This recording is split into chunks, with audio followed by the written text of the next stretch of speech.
ਤੇ ਸ਼ਰਮਾ ਜੀ ਅਗਲੀ ਖਬਰ ਦਾ ਰੁਖ ਕਰਕੇ ਇਹ ਵੀ ਖਬਰ ਜਿਹੜੀ ਆ ਉਹ ਪੰਜਾਬ ਦੇ ਨਾਲ ਹੀ ਵਾਹ ਵਾਸਤਾ ਰੱਖਦੀ ਹੈ। ਪੰਜਾਬ ਦੇ ਵਿੱਚ ਫਿਰ ਹੜ੍ਹ ਆ ਗਏ ਨੇ। 35 ਸਾਲਾਂ ਬਾਅਦ 10-10 ਫੁੱਟ ਫਲੱਡ ਗੇਟ ਖੁੱਲ੍ਹਣੇ ਪਏ ਨੇ। ਕਈ ਪਿੰਡਾਂ ਦੇ ਵਿੱਚੋਂ ਹਿਜਰਤ ਲੋਕਾਂ ਨੇ ਸ਼ੁਰੂ ਕਰ ਦਿੱਤੀ ਹੈ ਜੀ।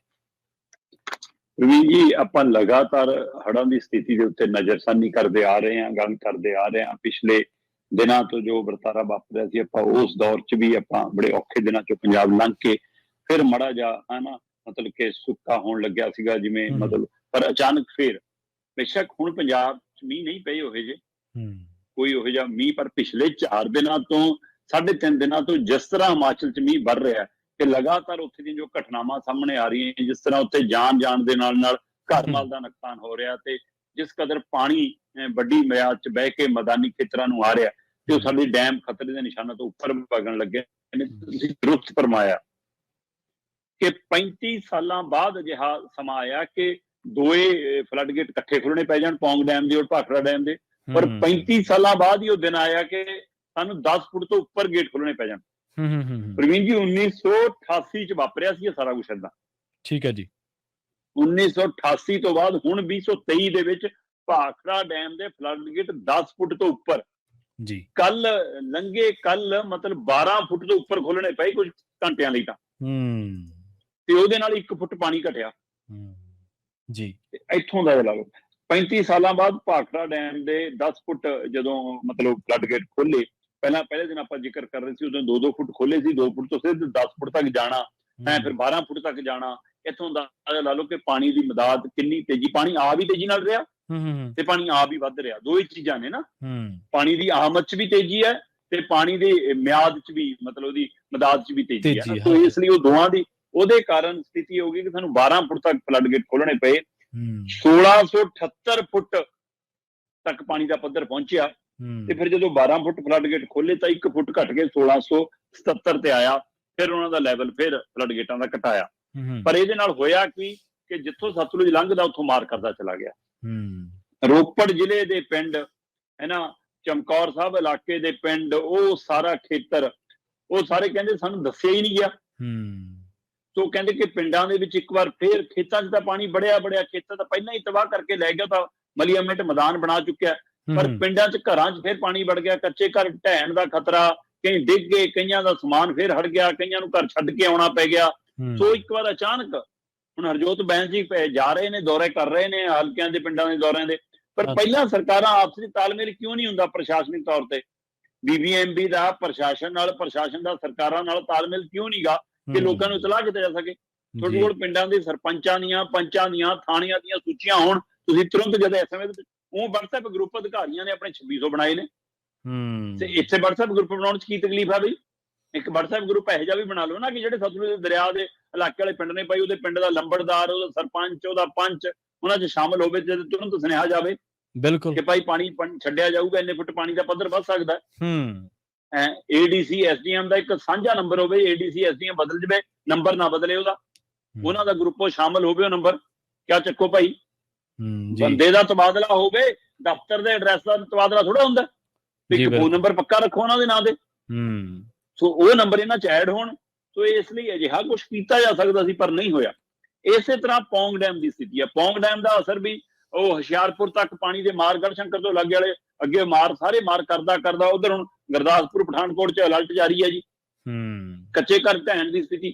ਸੋ ਇਹ ਸਾਰੀਆਂ ਸਥਿਤੀਆਂ ਪੌਂਗ ਡੈਮ ਦੇ ਵਿੱਚ 1.7 ਲੱਖ ਕਿਊਸੈਕ ਪਾਣੀ ਛੱਡਣਾ ਪੈ ਗਿਆ ਜੀ। ਸੋ ਰੋਪੜ ਜ਼ਿਲ੍ਹਾ, ਹੁਸ਼ਿਆਰਪੁਰ ਜ਼ਿਲ੍ਹਾ ਹੈ ਨਾ, ਲੁਧਿਆਣੇ ਦੇ ਨਾਲ ਦੇ ਖੇਤਰ, ਇਹਨਾਂ ਸਾਰਿਆਂ 'ਚ ਪਾਣੀ ਦੀ ਮਾਰ, ਤੇ ਉਧਰ ਪਠਾਨਕੋਟ, ਆਪਣਾ ਗੁਰਦਾਸਪੁਰ, ਫਰੀਦਕੋਟ, ਉਧਰ ਵਾਲੇ ਪਾਸਿਆਂ ਨੂੰ ਵੀ ਪਾਣੀ ਦੀ ਮਾਰ ਦਾ ਖਤਰਾ।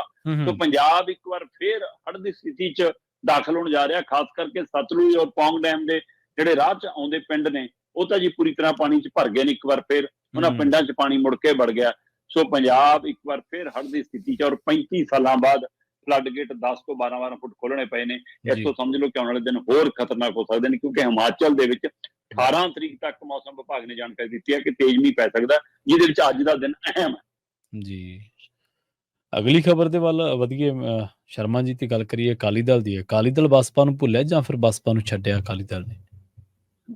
ਪ੍ਰਵੀਨ ਜੀ, ਅਕਾਲੀ ਦਲ ਅਜੇ ਵੀ ਉਹਨਾਂ ਦੇ ਲੀਡਰ ਨਾ ਕਈ ਵਾਰ ਜਦੋਂ ਸੰਬੋਧਨ ਕਰਦੇ ਨੇ ਤਾਂ ਅਕਾਲੀ ਭਾਜਪਾ ਗੱਠਜੋੜ ਕਹਿ ਜਾਂਦੇ ਨੇ ਵਿਚਾਰੇ, ਹੈ ਨਾ, ਉਹ ਕਹਿੰਦੇ ਜੀ ਸਮਾਂ ਲੱਗੂਗਾ ਇਹਦੇ ਠੀਕ ਹੋਣ ਨੂੰ, ਹੈ ਨਾ।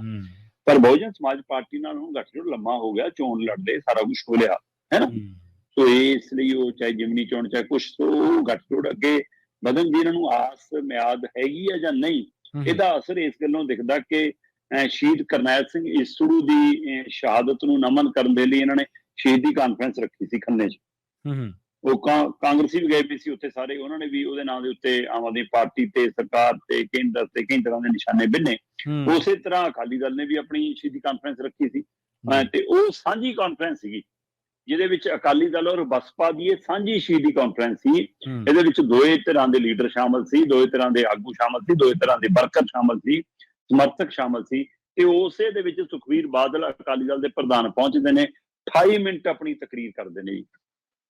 28 ਮਿੰਟ ਦੀ ਤਕਰੀਰ ਦੇ ਵਿੱਚ ਉਹ ਭੁੱਲ ਜਾਂਦੇ ਨੇ ਬਸਪਾ ਦਾ ਨਾਂ ਲੈਣਾ। ਠੀਕ ਹੈ, ਇੱਕ ਵਾਰ ਵੀ ਆਪਣੀ 28 ਮਿੰਟਾਂ ਦੀ ਤਕਰੀਰ ਦੇ ਵਿੱਚ ਉਹ ਇੱਕ ਵਾਰ ਵੀ ਬਹੁਜਨ ਸਮਾਜ ਪਾਰਟੀ ਦਾ ਬਸਪਾ ਦਾ ਨਾਂ ਨਹੀਂ ਲੈਂਦੇ।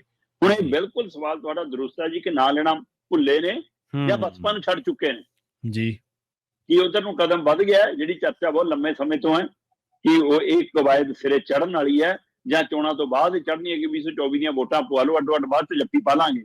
ਪਰ ਇਹ ਵੱਡਾ ਉੱਥੇ ਕੱਲ ਬਸਪਾ ਦੇ ਵਰਕਰਾਂ ਚ ਵੀ ਔਰ ਬਸਪਾ ਦੇ ਲੀਡਰਾਂ ਚ ਵੀ ਇਹ ਨਿਰਾਸ਼ਾ ਦੇਖਣ ਨੂੰ ਮਿਲੀ ਕਿ ਯਾਰ ਅੱਗੇ ਤਾਂ ਕੋਈ ਵੀ ਰੈਲੀ ਸ਼ੁਰੂ ਕਰਦੇ ਸੀ ਜਦੋਂ ਭਾਰਤੀ ਜਨਤਾ ਪਾਰਟੀ ਨਾਲ ਸਾਂਝ ਸੀ ਤਾਂ ਭਾਰਤੀ ਜਨਤਾ ਪਾਰਟੀ ਔਰ ਅਕਾਲੀ ਦਲ ਕੇ ਵਰਕਰ ਫਿਰ ਐਂ ਕਹਿ ਕੇ ਬੋਲਦੇ ਸੀ, ਭਾਰਤੀ ਜਨਤਾ ਪਾਰਟੀ ਵੀ ਨਹੀਂ ਕਹਿੰਦੇ ਸੀ, ਭਾਰਤੀ ਹੀ ਕਹਿੰਦੇ ਸੀ ਉੱਥੇ ਵੀ ਨਾ। ਸੋ ਇਸ ਲਈ ਉਹ ਉਦੋਂ ਤਾਂ ਭੁੱਲਦੇ ਨਹੀਂ ਸੀ, ਕਹਿੰਦੇ ਹੁਣ ਸਾਡੀ ਵਾਰ ਨੂੰ ਕਿਉਂ ਭੁੱਲੇ ਜਾਂਦੇ ਆ, ਬਹੁਜਨ ਸਮਾਜ ਪਾਰਟੀ ਕਹਿਣਾ ਕਿਉਂ ਭੁੱਲਦੇ ਨੇ ਜਾਂ ਬਸਪਾ ਕਹਿਣਾ ਕਿਉਂ ਭੁੱਲ ਗਏ। ਇਹ ਮਲਾਲ ਮੈਂ ਉੱਥੇ ਕੱਲ ਦੇ ਲੀਡਰਾਂ ਦੇ ਵਿੱਚ ਦੇਖਣ ਸੁਣਨ ਔਰ ਗੱਲ ਕਰਨ ਦੇ ਦੌਰਾਨ ਮਿਲਿਆ।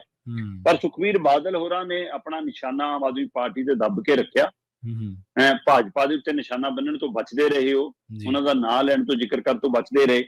750 ਕਰੋੜ ਦੇ ਕਹਿੰਦੇ ਆਮ ਆਦਮੀ ਪਾਰਟੀ ਨੇ ਇਸ਼ਤਿਹਾਰ ਜਾਰੀ ਕੀਤੇ ਨੇ ਜੀ ਇੰਨੇ ਦੌਰ ਦੇ ਦੌਰਾਨ ਹੀ, ਤੇ ਕਹਿੰਦੇ ਜੀ ਅਜੇ ਤੱਕ ਹੜ੍ਹ ਪੀੜਤਾਂ ਨੂੰ ਮੁਆਵਜ਼ੇ ਨਹੀਂ ਦਿੱਤੇ। ਉਧਰ ਮੁੱਖ ਮੰਤਰੀ ਸਾਹਿਬ ਕਹਿੰਦੇ ਚੈੱਕ ਦੇਣੇ ਸ਼ੁਰੂ ਕਰਤੇ ਆ ਤੇ ਕੁਝ ਤਾਂ ਮੁਆਵਜ਼ੇ ਵਾਲੇ ਚੈੱਕ ਦੇ ਰਹੇ ਆ ਜੀ, ਅਸੀਂ ਅਗਲੀ ਵਾਰ ਲਈ ਵੀ ਤਿਆਰ ਆ। ਪਰ ਸੁਖਬੀਰ ਬਾਦਲ ਕਹਿੰਦੇ ਜੀ ਹੁਣ ਤੱਕ ਸਰਕਾਰ ਆਈ ਨੂੰ ਅਜੇ 1.5 ਸਾਲ ਹੋਇਆ, 750 ਕਰੋੜ ਦੇ ਇਸ਼ਤਿਹਾਰਾਂ ਤੇ ਪੈਸੇ 750 ਕਰੋੜ ਖਰਚ ਦਿੱਤੇ ਨੇ। ਅੱਛਾ, ਇੰਨੇ ਦੇ ਤਾਂ ਪ੍ਰੋਜੈਕਟ ਨਹੀਂ ਆਏ ਕਹਿੰਦੇ। ਹੁਣ ਇਹ ਵੱਡਾ ਸਵਾਲ ਹੈ, ਜੇ 750 ਕਰੋੜ ਖਰਚਿਆ ਜਨਾਬ ਫਿਰ ਹਿਸਾਬ ਕੌਣ ਦਊਗਾ। ਤੇ ਇਹੀ ਨਹੀਂਗਾ, ਮੈਂ ਕਹਿੰਦਾ ਵਿਜੀਲੈਂਸ ਜਿਵੇਂ ਇਨਕੁਆਇਰੀ ਕਰਦੀ ਆ ਕਿ ਹਾਂ ਅਕਾਲੀਆਂ ਦੇ ਸਮੇਂ ਆ, ਕਾਂਗਰਸ ਦੇ ਸਮੇਂ ਆ, ਬਸਪਾ ਵਾਲੇ ਆ, ਬੀਜੇਪੀ ਵਾਲੇ ਆ, ਪੁਰਾਣੀ ਪਾਰਟੀ ਵਾਲੇ ਆ, ਜਾਂ ਅਸੀਂ ਆਪਣੇ ਵਿਜੇ ਸਿੰਗਲੇ ਦੇ ਖਿਲਾਫ ਕਰਾ ਲਈ। ਹੁਣ ਸੁਖਬੀਰ ਬਾਦਲ ਨੇ ਇੱਕ ਉਂਗਲ ਧਰੀ ਹੈ ਜੀ। ਮੈਨੂੰ ਲੱਗਦਾ ਕਿ ਇਹਦੀ ਵੀ ਜਾਂਚ ਬਿਜਨਸ ਨੂੰ ਕਰਨੀ ਚਾਹੀਦੀ। ਸੁਖਬੀਰ ਬਾਦਲ ਕਹਿੰਦਾ ਕਿ ਪੰਜਾਬ 'ਚ ਚਿੱਟਾ ਵਿਕ ਰਿਹਾ ਉਵੇਂ ਹੀ, ਠੀਕ ਹੈ, ਪਰ ਕਹਿੰਦਾ ਉਹਦੇ ਸਪਲਾਇਰਾਂ ਦੇ ਨਾਲ ਤਾਲਮੇਲ ਆਮ ਪਾਰਟੀ ਦੇ ਐਮਐਲਏਆਂ ਦਾ ਜੀ। ਕਹਿੰਦੇ ਮੇਰੇ ਕੋਲ ਰਿਪੋਰਟ ਹੈ, ਮੇਰੇ ਕੋਲ ਕਹਿੰਦੇ ਉਹ ਪੂਰੀ ਤੱਥਾਂ ਸਹਿਤ ਜਾਣਕਾਰੀ ਹੈ ਕਿ ਕਈ ਥਾਵਾਂ ਤੇ ਚਿੱਟਾ ਆਮ ਆਦਮੀ ਪਾਰਟੀ ਦੇ ਐਮਐਲਏ ਵਿਖਾਉਂਦੇ ਨੇ, ਉਹਨਾਂ ਦੀ ਸ਼ਹਿਰ ਤੇ ਵਿਕਦਾ, ਉਹਨਾਂ ਦੇ ਇਸ਼ਾਰੇ ਤੇ ਵਿਕਦਾ।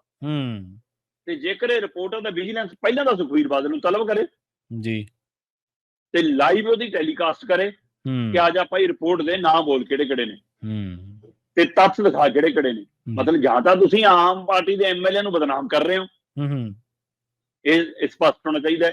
ਜੇ ਤੁਸੀਂ ਦੋਸ਼ ਸੱਚੇ ਲਾ ਰਹੇ ਹੋ ਫਿਰ ਵਿਜੀਲੈਂਸ ਸੁੱਤੀ ਕਿਉਂ ਪਈ ਆ, ਵਿਜੀਲੈਂਸ ਨੂੰ ਤੱਕ ਚੱਕੇ ਕਿਉਂ ਨਹੀਂ ਗਏ ਉਹ। ਸੋ ਇਸ ਲਈ ਮੇਰਾ ਦਾ ਪਹਿਲਾਂ ਸੁਖਬੀਰ ਬਾਦਲ ਨੂੰ ਤਲਬ ਕੀਤਾ ਜਾਵੇ, ਉਹਨੂੰ ਜਨਤਕ ਤੌਰ ਦੇ ਉੱਤੇ ਮੀਡੀਆ ਦੀ ਲਾਈਵ ਕਵਰੇਜ ਦੇ ਦੌਰਾਨ, ਲਾਈਵ ਟੈਲੀਕਾਸਟ ਦੇ ਦੌਰਾਨ ਇਹ ਸਾਰੇ ਤੱਥ ਲਏ ਜਾਣ ਤੇ ਫਿਰ ਉਹ ਐਮਐਲਏ ਤਲਬ ਕਰ ਲਏ ਜਾਣ ਜਾਂ ਐਮਐਲਏ ਗ੍ਰਿਫਤਾਰ ਕੀਤੇ ਜਾਣ। ਸੋ ਇੱਕ ਵੱਖਰਾ ਪਹਿਲੂ ਹੈ, ਪਰ ਇਹ ਸਾਰੇ ਪਹਿਲੂ ਦੇ ਵਿੱਚ ਸਾਰੀ ਸ਼ਹੀਦੀ ਕਾਨਫਰੰਸ ਦੇ ਦੌਰਾਨ ਕਰਨੈਲ ਸਿੰਘ ਈਸੜੂ ਨੂੰ ਸ਼ਰਧਾਂਜਲੀ ਦੇਣ ਤੋਂ ਇਲਾਵਾ ਜੇਕਰ ਸਭ ਤੋਂ ਵੱਧ ਚਰਚਾ ਕਿਸੇ ਗੱਲ ਦੀ ਰਹੀ, ਇਸੇ ਗੱਲ ਦੀ ਰਹੀ ਕਿ ਕੀ ਸੁਖਬੀਰ ਬਾਦਲ ਤੇ ਅਕਾਲੀ ਦਲ ਨੇ ਬਸਪਾ ਛੱਡ ਦਿੱਤੀ ਹੈ ਜਾਂ ਬਸਪਾ ਨੂੰ ਭੁੱਲ ਗਏ ਨੇ। ਜੀ ਪ੍ਰਵੀਨ ਜੀ, ਬਿਲਕੁਲ ਰਟੇ ਰਟਾਏ ਨਾਰੇ ਭੁੱਲਣੇ ਔਖੇ ਨੇ ਸ਼ਰਮਾ ਜੀ।